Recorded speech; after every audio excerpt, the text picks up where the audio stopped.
অবশেষে নির্ধারণ করা হয়েছে নবনির্বাচিত সংসদ সদস্য ও নতুন মন্ত্রিসভার শপথ গ্রহণের সময়। মঙ্গলবার সংসদ ভবনের দক্ষিণ প্লাজায় অনুষ্ঠিত হবে এই বিশেষ আয়োজন।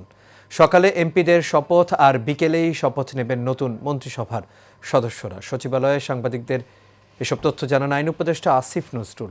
বিস্তারিত নূর মোহাম্মদ ভুঁইয়ার রিপোর্টে।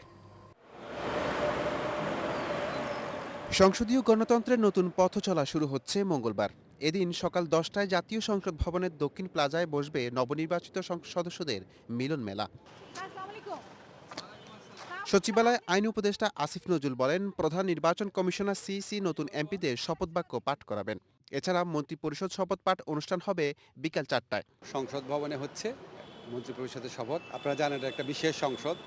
আমরা গণ অভ্যুত্থানের মাধ্যমে জুলাই যে ছাত্র জনতার আত্মত্যাগের মাধ্যমে সংসদ পেয়েছি এবং আমি মনে করি যে দলটা নির্বাচনে জিতেছে বিএনপি, তারা খুব কারেক্ট স্থানই বেছে নিয়েছে।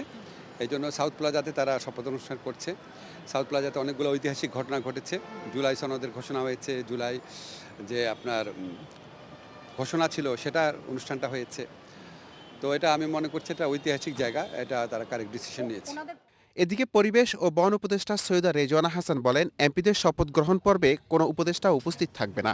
মূলত আমরা গুরুগম্ভীর আলোচনাই করেছি নির্বাচন নিয়ে, কিন্তু more like coming together, sharing our views, sharing our experience, এটাই ছিল। আর বিদেশিরা সব আমাদের শপথ গ্রহণটা হবে সকালে সংসদ সদস্যদের, সেখানে আমরা উপদেষ্টারা কেউ থাকবো না, এটা নিয়মও নেই। বিকেল 4টায় যখন মন্ত্রী পরিষদের শপথটা হবে সেখানে আমরা সকলেই যাব।